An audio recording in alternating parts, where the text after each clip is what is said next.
Pois bem, pessoal, então voltando aqui no Poder Executivo, parte 2, tá? Parte B. Nós falamos na primeira parte, então, o que era o Poder Executivo, tá? Nós falamos, então, quem representa o Poder Executivo a nível municipal, a nível estadual, a nível federal.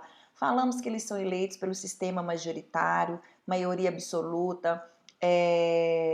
Eles serão eleitos no primeiro turno se tiverem o voto de 50% mais um. Falamos que as eleições acontecem no primeiro domingo de outubro, o segundo turno acontece no último domingo de outubro, a 4 anos, que é a nossa legislatura. Falamos que nas cidades, nos municípios, nós teremos segundo turno naquela que nós tivemos mais de 200 mil eleitores. Falamos então do presidente, que ele é o chefe de Estado e do governo. Falamos quais eram os requisitos de propositura à candidatura de presidente da República: ser brasileiro nato, possuir no mínimo 35 anos, estar filiado a um partido, candidatar-se dentro de uma circunstância territorial, estar com suas obrigações eleitorais em dia, não ser inalistável e nem ser analfabeto. Bem como também nós vimos que existem algumas pessoas que são inelegíveis de acordo com o artigo 14, parágrafo 7º, né, que aquelas pessoas que são cônjuges ou parentes consanguíneos e afins até segundo grau daquele titular que exerce então o cargo, por exemplo, nós estamos falando do presidente da República, não poderão se eleger até 6 meses antes do pleito, tá? Salvo se essas pessoas já exerciam, já possuíam função pública e estão se reelegendo. Falamos sobre as atribuições do presidente da República, bem como a sua competência privativa, que encontra-se no rol do artigo 84 da Constituição Federal. Pedi aos senhores, então, para que dessem uma lida. Me perdoem o vício de falar Código Civil, mas são 17 anos lecionando a disciplina de Direito Civil, então a gente de repente sai sem a gente perceber, tá? Mas aqui todos os artigos que nós estamos fazendo remissão são considerados da Constituição Federal. Bom, falamos sobre os ministros de Estado, né, que os ministros de Estado eles podem ser tanto brasileiros natos quanto brasileiros naturalizados, bem como os portugueses equiparados, que eles têm que ter no mínimo 21 anos e em dia com o exercício político, que esses ministros de Estado, eles possuem administração, competência próprias, eles respondem por eles próprios, eles agem em nome próprio e eles são nomeados de livre e espontânea vontade pelo próprio presidente da República. E esses ministros de Estado, se eles realizarem crimes de responsabilidade conexos ao presidente, eles também podem perder o cargo e ser responsabilizados e penalizados por esses crimes de responsabilidade. Lembrando que os crimes de responsabilidade encontram-se lá no rol do artigo 85 da Constituição Federal. Vimos também as atribuições do vice-presidente da República, né? E das atribuições principais que nós vimos é substituir o presidente diante de um impedimento ou sucedê-lo em caso de uma vacância. Lembrando que substituir em relação ao impedimento é uma substituição temporária e sucedê-lo em uma vacância é uma sucessão, é uma substituição definitiva. E aí nós vimos que se o presidente, então, ele perde o cargo, nós temos que ter as eleições. Essas eleições, então, elas vão acontecer de forma direta se for nos 2 primeiros anos de mandato, ou serão indiretas se ela acontecer nos 2 últimos anos de mandato. Nós vimos isso e nós vimos que quem compete substituir o presidente, em primeiro momento, o vice-presidente da República, em segundo momento o presidente da Câmara, em terceiro momento o presidente do Senado e em quarto momento o presidente do Supremo Tribunal Federal. Então nós percebemos que eles temporariamente, né, eles vão suceder até que nos 2 primeiros anos haja, então, eleições diretas e nos 2 últimos anos que o Congresso Nacional faça a eleição de forma indireta. Vimos isso na parte A. Bom, vimos a questão do impedimento e suspeição e agora nós vamos falar então sobre as práticas de crimes que podem ser realizadas pelo presidente da República, tá? E a questão do impeachment. Então, o presidente da República, ele possui imunidade. Então, a depender do crime que ele fizer, eu tenho um órgão especial que vai processar e vai julgar, tá bem? Então, o presidente da República ele pode cometer crimes comuns ligados à sua função, crimes comuns sem ser ligado à função, bem como ele pode cometer crimes de responsabilidade. Como exemplos de crimes de responsabilidade, eu tenho o rol do artigo 85 da Constituição Federal. Tá? Então, o presidente da República, depois vocês dão uma lida, mas se ele contrariar a lei, se ele contrariar o poder, se ele violar as prerrogativas do poder legislativo, do poder judiciário, se ele contrariar o Estado democrático de direito, se ele infringir leis especiais. Então, nós temos algumas questões que encontram-se no rol do artigo 85 da Constituição Federal, que caso o presidente da República faça, bem como, por exemplo, os ministros de Estado que realizam de forma conexa esses crimes com ele, poderão, então, ser processados e julgados por crimes de responsabilidade. E o presidente da República também ele pode ser processado e julgado por crimes comuns.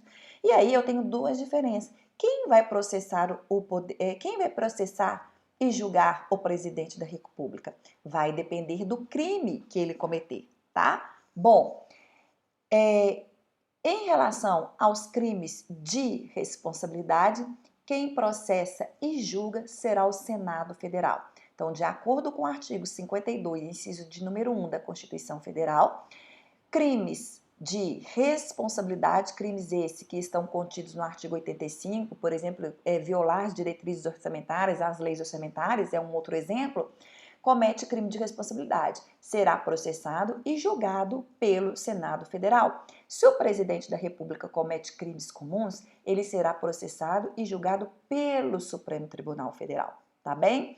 Mas veja que antes de ele ser processado e julgado pelos crimes comuns do Supremo Tribunal Federal, pelo Supremo Tribunal Federal, e ser processado e julgado pelos crimes de responsabilidade pelo Senado Federal, tá? Precisa de como pré-requisito que haja uma análise pela Câmara dos Deputados. Então, quem faz, tá, o juízo de admissibilidade para receber aquela denúncia e investigar e verificar se há indícios de procedência é a Câmara. Então, a Câmara recebe, ela faz o juízo de admissibilidade e verificando, ela recebendo aquela denúncia, ela remete para os órgãos. Quais órgãos? Se for crimes de responsabilidade, para o Senado Federal, que vai processar e julgar. E se for crime comum, aquela denúncia aceita pela Câmara será levada ao Supremo Tribunal Federal, que vai processar e que vai julgar. Então, tá? Vejamos. Se o Supremo Tribunal Federal, a partir de um crime comum feito pelo presidente da República, ele tem duas situações. Pode receber a denúncia que veio da Câmara e aí ela suspende o presidente de suas funções, tá? E se ele condenar o presidente então será preso e perderá o cargo. Dani, então quais são as consequências de uma condenação do presidente da República face a um crime comum? Então veja, a Câmara recebe a denúncia, havendo indícios de autoria, a Câmara então remete essa denúncia em relação ao crime comum para o Supremo Tribunal Federal, que vai processar e vai julgar, tá? Quando do julgamento, a partir do momento que o Supremo já recebe essa denúncia da Câmara, o presidente da República já é suspenso de suas atividades, tá bem? Agora, se há condenação, ele é preso e implica na perda do cargo, tá? Assim, então, é feito. Agora, uma questão que eu quero falar para vocês é uma questão seguinte. Em relação aos crimes de responsabilidade, a Câmara faz o juízo de admissibilidade, havendo indícios, ela aceita, se não houver indícios, ela arquiva, mas havendo indícios, então, ela aceita. É um crime de responsabilidade, ela manda para o Senado Federal para que ele possa processar e para que ele possa o quê? Julgar, tá bem?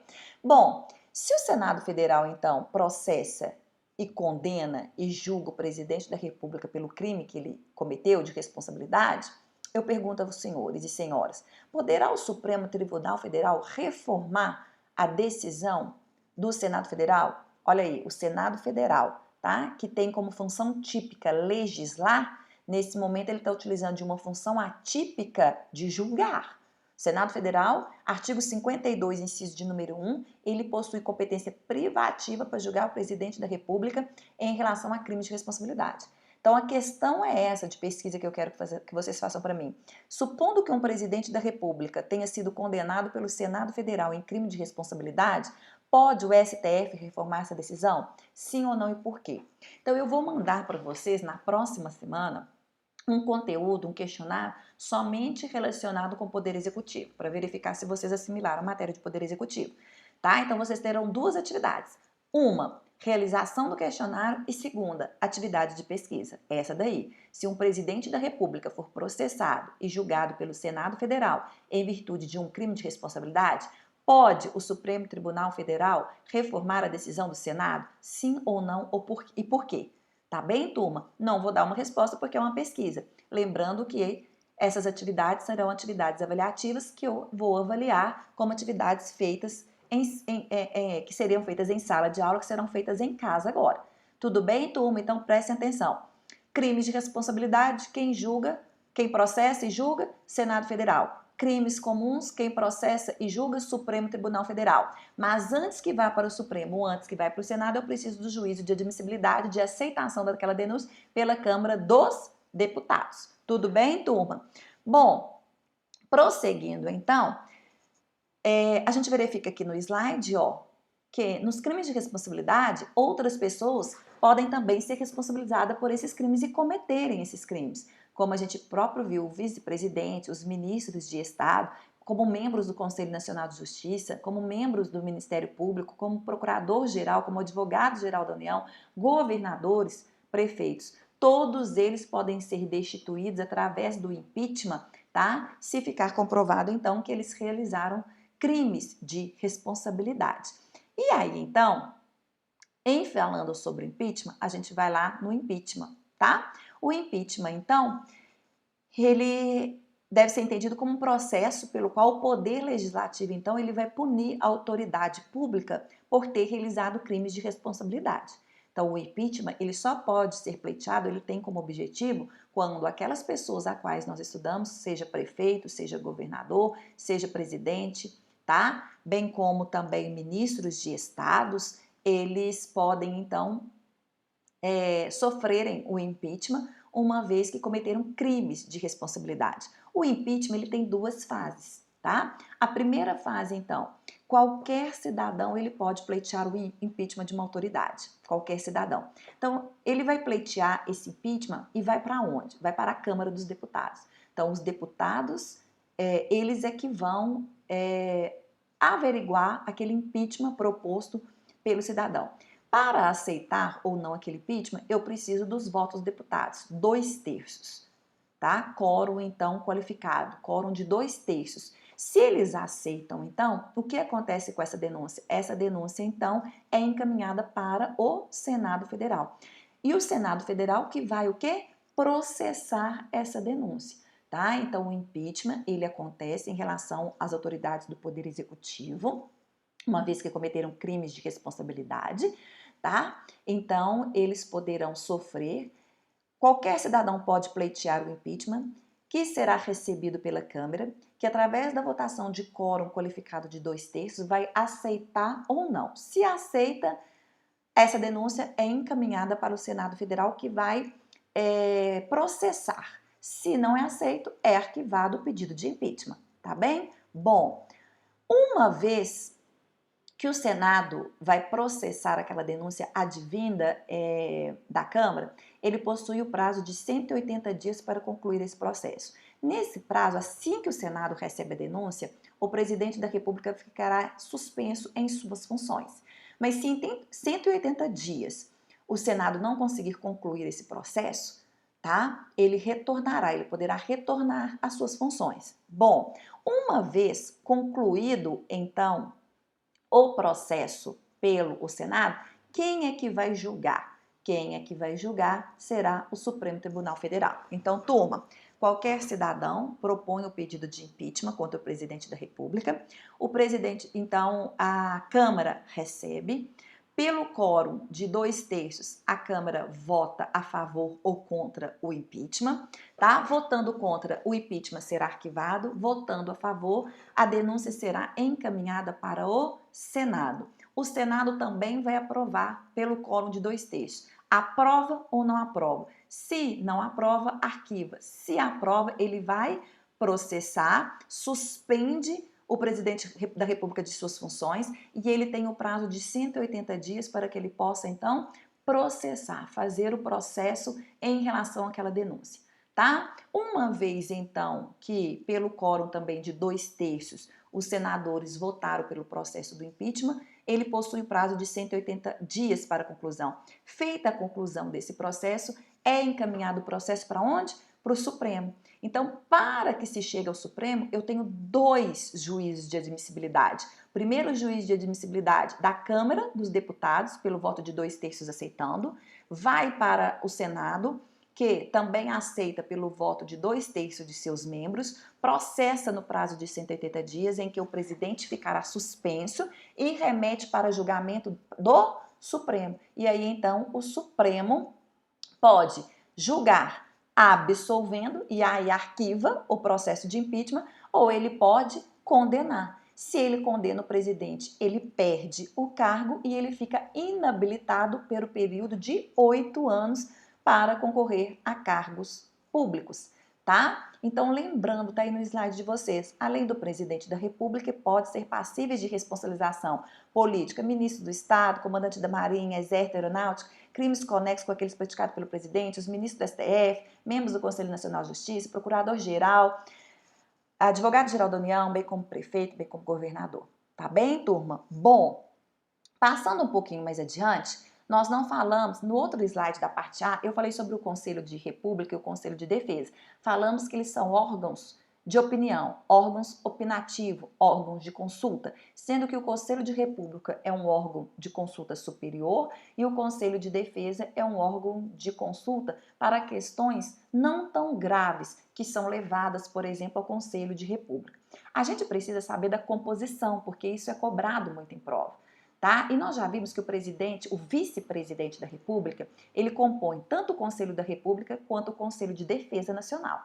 Tá? Então, quem são as pessoas? O vice-presidente da República, o presidente da Câmara, o presidente do Senado, bem como o ministro da Justiça. Essas 4 pessoas, elas compõem tanto o Conselho da República quanto o Conselho de Defesa. Só que aí eu tenho outras pessoas que compõem o Conselho de República e que não compõem o Conselho de Defesa, tá? Então vejamos, quem compõe o nosso Conselho de República? Vice-presidente, presidente da Câmara, presidente do Senado, líderes da maioria e da minoria da Câmara, líderes da maioria e da minoria do Senado, o ministro da Justiça, bem como 6 cidadãos brasileiros natos. Quem são esses 6 cidadãos brasileiros natos de acordo com o artigo 89, inciso 7º da Constituição Federal? São 2 brasileiros natos escolhidos pelo presidente, são 2 brasileiros natos escolhidos pela Câmara e são 2 brasileiros natos escolhidos pelo Senado, tá? Esses brasileiros natos, eles precisam de ter a idade mínima de 35 anos, tá? E lembrando que no Conselho da República o mandato é de 3 anos, vedada a recondução, tá bem? Bom, em relação ao Conselho Nacional de Defesa, tem a composição pelo vice-presidente, pelo presidente da Câmara, pelo presidente do Senado, pelo ministro da Justiça. Até aí tudo bem, só que agora muda, tá? Agora eu tenho ministro de Estado e de Defesa, comandante da Marinha, da Aeronáutica e do Exército, bem como os ministros das Relações Exteriores e ministro de Planejamento. Então perceba, Dani, numa hora de uma prova, o que eu faço? Caiu aquele monte de ministro. Guardem o seguinte, Conselho de República, o único ministro que compõe é o ministro da Justiça. Então veja, eu tenho o vice-presidente, bem como presidente da Câmara, bem como presidente do Senado e o ministro da Justiça, que são componentes igualitários, seja do Conselho de Defesa como Conselho de República. Colocou mais um monte de ministro? Não é Conselho de República, existe sim Conselho que? De Defesa, tá? Porque no Conselho de República, o único ministro que lá está é o ministro da Justiça. Tudo bem, turma? Então fica essa dica. Turma, eu acredito que eu acabei a questão do poder executivo. Estou passando os slides aqui, acredito que acabei tanto na parte A quanto na parte B, tá certo? Então, eu vou postar esse material para vocês, juntamente com a atividade. Lembrando que a atividade é para ser feita na próxima semana, vocês assistem essa semana o vídeo, na próxima semana vocês leiam a Constituição, façam as atividades, bem como aquela questão de pesquisa, se um presidente da República ele for condenado, processado e condenado por um crime de responsabilidade pelo Senado, pode o STF reformar essa decisão? Sim ou não e por quê? Tá? Ela também vai vir como para vocês entregarem.